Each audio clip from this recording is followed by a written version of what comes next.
everybody, welcome to my third video looking at my vinyl collection of ELO and related records.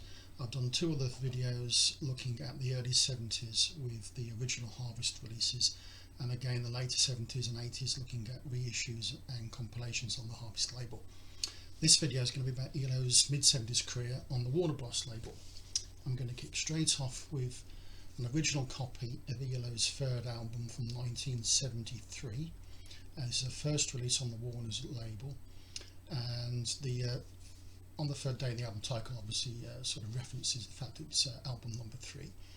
And you've got a picture of Jeff Lynne there looking over the earth, sort of godlike, and it's a trifold cover.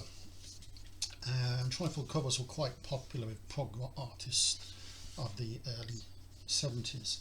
So this one folds out to have a window where you could see Jeff Lynne's face looking at the earth. Band credits underneath that cutout there.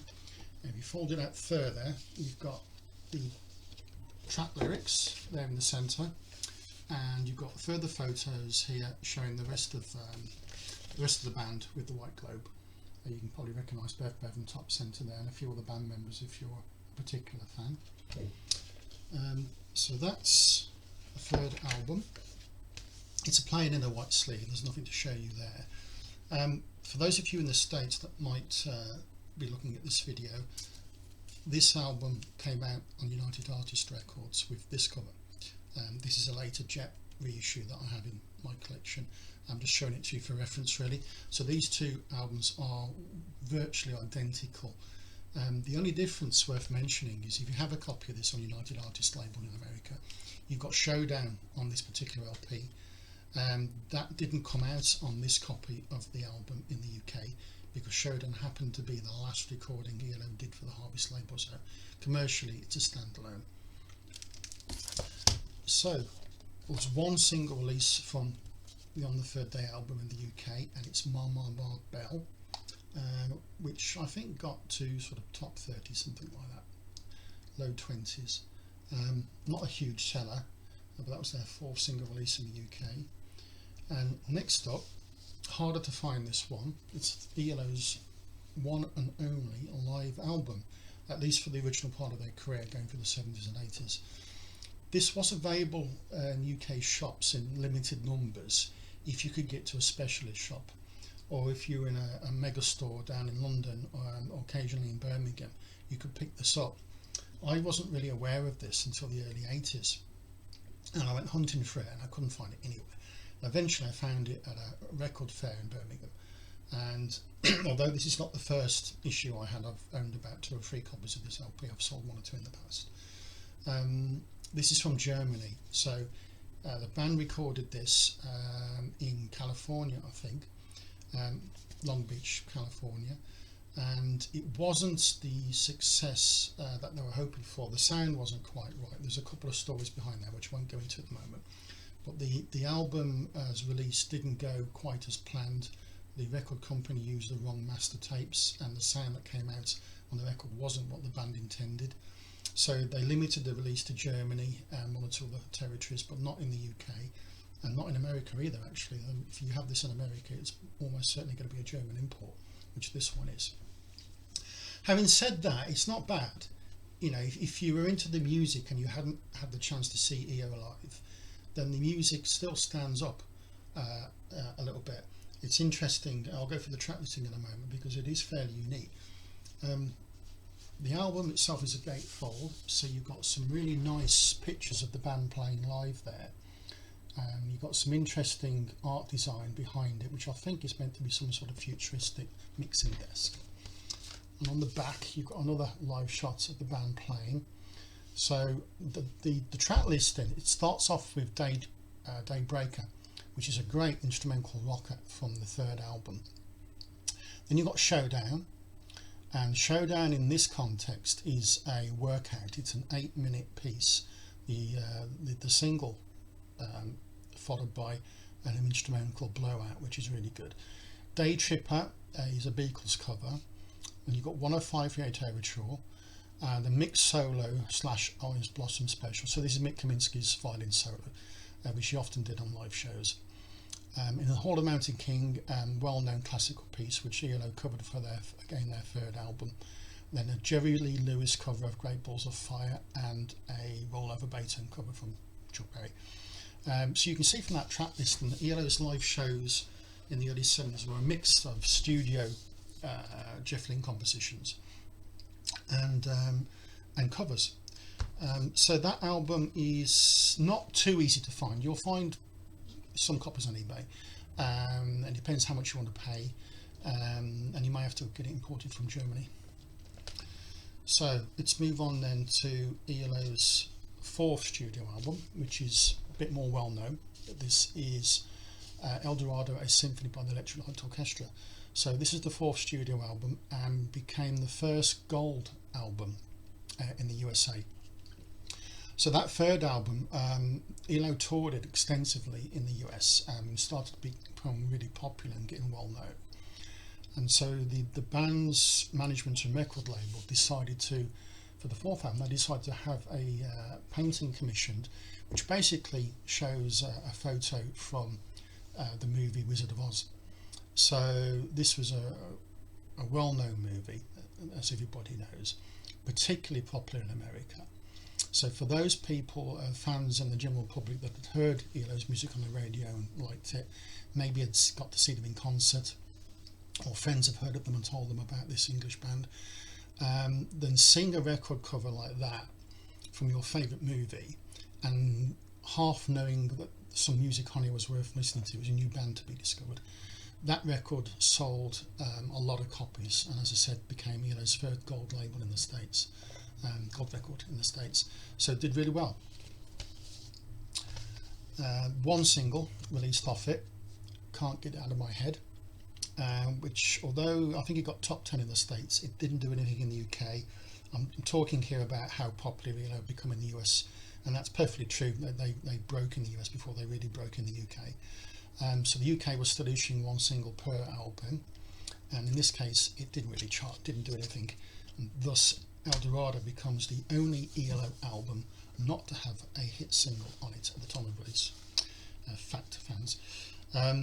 Okay, so ELO were not the only artist on the Warner's label under the same management. So Roy Wood, as you know, was an active member of ELO in the early days, and he split to form a new band called Wizard, which I probably mentioned in a bit more depth on the last video. So this is Wizard's second studio album, called Introducing Eddie and the Falcons. It's sort of rock and roll themed, and the imagery in the photos just demonstrate that. I think this sort of tablecloth blue image is meant to be a cafe tablecloth, and if you open up the gatefold sleeve, you've got a full band photo there with the track listings and credits, and you can see from there they're in a sort of cafe, sort of typical 1950s rock and roll scene, with some more band photos similarly on the back there. And incidentally, nice little touch, but the corner here, that's embossed, that chain with the medallion. That's a nice touch. Yeah, so Roy was more into his rock and roll music, and Jeff was slightly more into classical, hence the slightly difference in the styles of the music. This album is fairly readily available if you wanted to get it for your collection, but try and find one that's got the poster with it. So in the 70s it was quite popular for many different artists to release their rock and pop records with a free gift, and posters were quite common. So this one came with a poster. It's not difficult to find either, so if you're going to buy this LP, try and get it with the poster.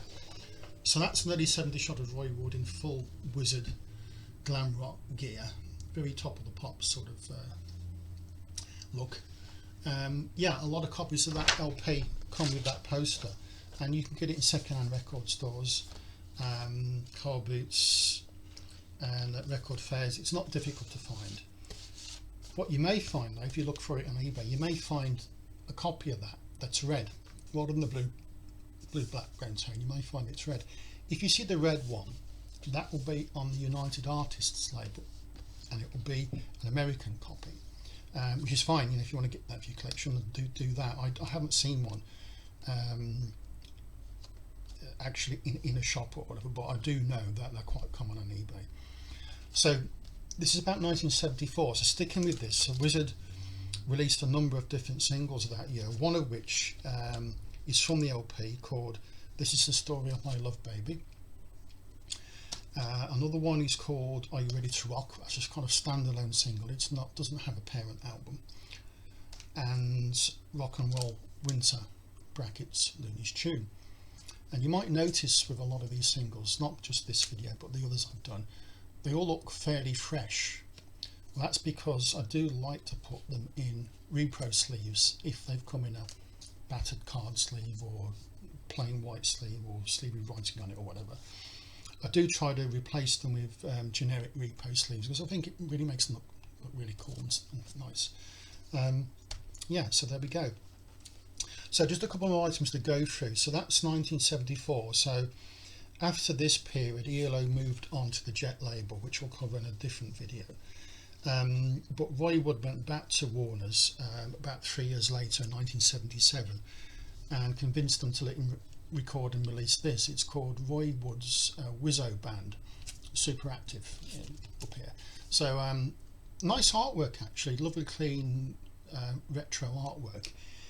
New improved formula it says, so it's obviously trying to sort of look like a household box of washing up powder or something like that. And why he thought that was a good idea I don't know. The album didn't sell, but that's probably got more to do with the fact that the public weren't ready for some yet another jazzy rock and roll influenced style LP, probably years before its time, to be honest with you. Roy was a really talented songwriter and musician, musician, but his record releases didn't always chime with the public taste of the time. And 1977, we are talking prime punk rock years, certainly for the UK. So for this LP to be released, along with a track called The Stroll, which is the single release from this album, it was always going to be a hard sell, to be perfectly honest. I think if you look at my videos on Roy and ELO's career on the Harvest Records, you get a sense of Roy's career coming to an end with that period. And what he's doing now, he's making records for himself. And unfortunately, they're not big sellers, basically.